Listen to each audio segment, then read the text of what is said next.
Assalamualaikum warahmatullahi wabarakatuh. Kembali lagi dengan saya Yoga El Badria. Di video kali ini saya akan membahas suatu materi yang sangat menarik, lumayan untuk kita selaku kaum milenial, yaitu lobby. Lanjut ke videonya, yuk cus. Seringkali orang awam akan menangkap kesan bahwa lobby dan negosiasi merupakan istilah lain untuk mengatakan keterlibatan dalam konflik. Namun, menurut Oxford Dictionary, negosiasi didefinisikan sebagai pembicaraan dengan orang lain dengan maksud untuk mencapai kompromi atau kesepakatan, untuk mengatur atau mengemukakan. Istilah-istilah lain kerap digunakan pada proses ini, seperti pertawaran, tawar-menawar, perundingan, perantaraan, atau barter. Banyak yang mendefinisikan lobby. Namun sebenarnya apa lobby itu? Salah satu yang mendefinisikannya ialah menurut Kamus Webster. Lobby atau lobbying ialah melakukan aktivitas atau sesuatu yang bertujuan untuk memengaruhi pegawai umum dan khususnya anggota legislatif dalam pembuatan peraturan. Dapat kita simpulkan dari sekian banyak definisi yang kita ketahui, lobby adalah suatu upaya pendekatan yang dilakukan oleh suatu pihak yang memiliki kepentingan tertentu untuk memperoleh dukungan dari pihak lain yang dianggap memiliki pengaruh atau wewenang dalam upaya pencapaian tujuan yang ingin dicapai. Dan orang-orang yang melakukan aktivitas lobby adalah lobbyis atau dalam bahasa Indonesia disebut dengan pelobi. Oke guys, apakah lobby itu penting dan harus dilakukan? Kegiatan lobby sering kali kita lakukan dalam kehidupan sehari-hari tanpa kita sadari. Seperti halnya ketika melakukan kegiatan jual beli di minimarket. Ketika kita melakukan transaksi, kita sudah mengaplikasikan yang namanya lobby, walaupun dengan ala kadarnya, dengan sesederhana mungkin. Tiap aktivitas lobby mengandung dua elemen utama, yakni kontak dan pengaruh, di mana tiap lobby selalu diawali dan diakhiri dengan kontak. Menjadi seorang pelobi memerlukan keterbukaan wawasan, pengetahuan, dan pengalaman yang cukup, yang semuanya itu diperoleh dari proses pengembangan yang berkesinambungan, yang pada awalnya mencakup pengembangan kompetisi untuk mengelola kombinasi kontak target, waktu, tempat secara efektif dan efisien. Hal ini dapat diwujudkan secara nyata apabila pelobi membekali diri dengan keterampilan membangun hubungan dengan orang lain atau interpersonal, dan kemampuan untuk menjadi active listener dan assertive presenter. Seorang pelobi juga harus meluangkan waktu untuk mendalami topik lobby sehingga tidak terjebak dalam kondisi yang tidak menguntungkan dan membahayakan misi lobby yang sebenarnya.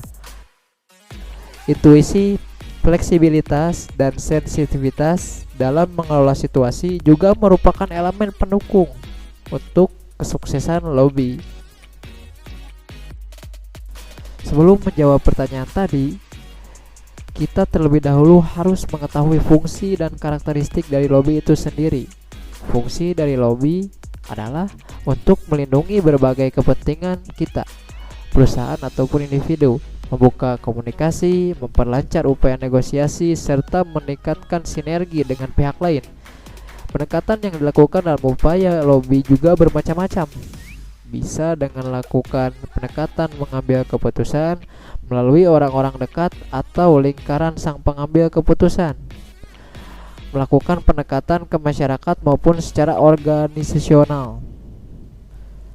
Lobby memiliki beberapa karakteristik, yaitu bersifat informal dalam berbagai bentuk, pelakunya beragam, dapat melibatkan pihak ketiga sebagai perantara, tempat waktunya fleksibel, dan pendekatan satu arah oleh pelobi. Oke guys, setelah mengetahui fungsi karakteristik lobby sehingga dapat dikategorikan berbagai macam sasaran lobby dan juga jenis lobby. Sasaran lobby yang diantaranya golongan masyarakat yang biasa disebut dengan kalangan kosmopolit. Mereka adalah orang-orang yang memiliki wawasan dan pengetahuan yang cukup luas, yang tidak diragukan lagi kemampuan maupun kecakapannya. Yang kedua, ada anggota organisasi yang memiliki kontak paling penting dengan pihak-pihak yang penting seperti legislatif, eksekutif, dan maupun yudikatif. Yang ketiga, ada tokoh masyarakat yang sudah dikenal kredibilitasnya, integritasnya, maupun reputasinya, seperti halnya tokoh LSM dan individu-individu berpengaruh lainnya. Yang keempat, ada kalangan jurnalis seperti wartawan dan redaktur yang memiliki networking, jaringan informasi yang cukup luas serta memiliki power untuk membentuk opini. Yang kelima, ada pejabat tinggi negara seperti halnya anggota legislatif, DPR atau DPD, eksekutif, pemerintah seperti menteri, dirjen, gubernur, wali kota dan lain sebagainya, yudikatif seperti MA ataupun Departemen Hukum dan HAM. Yang keenam, organisasi atau perusahaan lain seperti perbankan, kompetitor, media, lobby dengan mitra strategis, asosiasi supplier, LSM, perusahaan farmasi, perusahaan ekspor-impor, perusahaan jasa konsultan. Kemudian jenis-jenis lobby. Lobby itu terbagi menjadi 3 jenis. Yang pertama ada lobby tradisional atau pelobi mendekati pengambil keputusan. Yang kedua ada lobby akar rumput. Jenis lobby akar rumput ini yang mana pelobi menggunakan masyarakat untuk mempengaruhi pengambil keputusan. Yang ketiga, lobby political action committee, yang mana pelobi atau komite-komite yang dibentuk dari perusahaan-perusahaan besar agar wakilnya dapat duduk di parlemen pemerintahan. Guys, bagaimana cara melakukan lobby? Berikut langkah-langkah dan strategi lobby. Sebelum melakukan lobby, ada baiknya jika kita memperhatikan berbagai hal yang berkaitan dengan pelaksanaan lobby. Karena pada dasarnya sangatlah sulit melakukan lobby tanpa adanya persiapan yang terencana dengan baik. Mengetahui rambu dan masalah dalam lobby.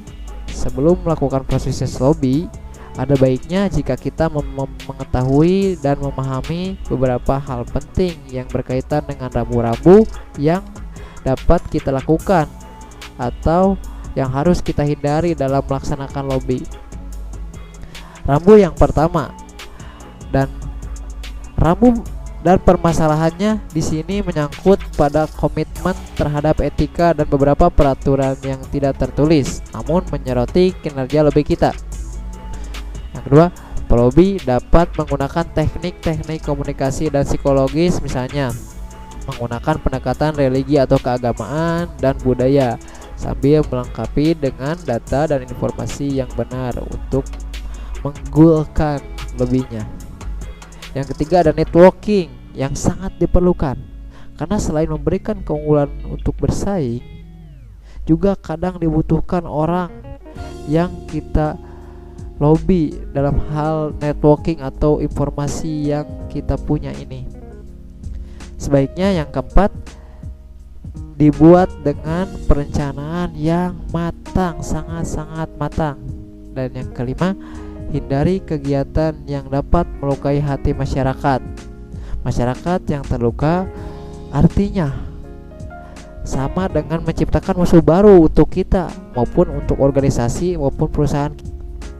Selain itu, ada hal lain yang perlu diperhatikan agar sasaran lobby tidak menjadi hambatan itu sendiri dan bisa dia menyetujui pihak Anda.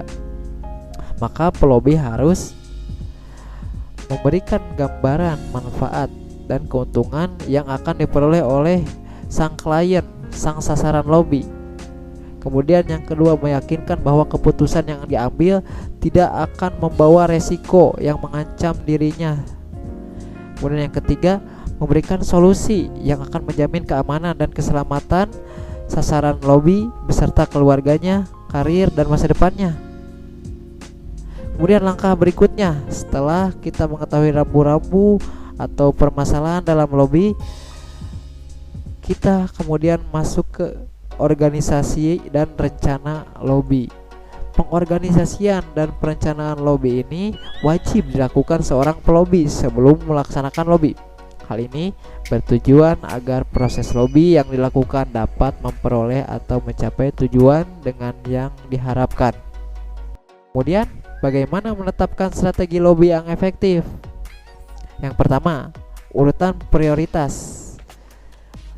Siapa yang akan dilobi, menentukan tempat dan waktu lobby, dan itu terkait dengan posisi jabatannya, kewenangan dalam memutuskan. Dia memiliki kewenangan atau memutuskan hanya sekadar memberi saran.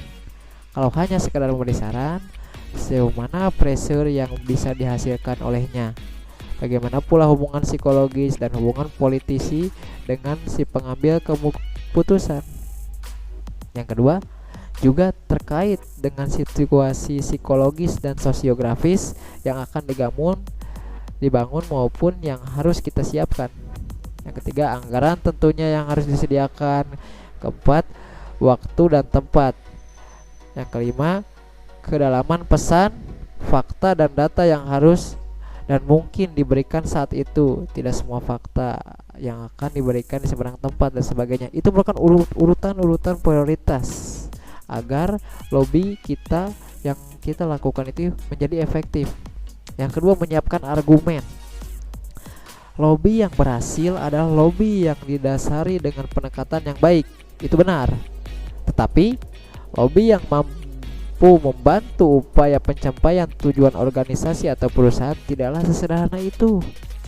Kita harus melengkapi kegiatan lobby kita dengan berbagai informasi dan data statistik yang dibutuhkan untuk meyakinkan sasaran lobby. Nah, maka dari itu, siapkan argumen terlebih dahulu setelah urutan prioritas.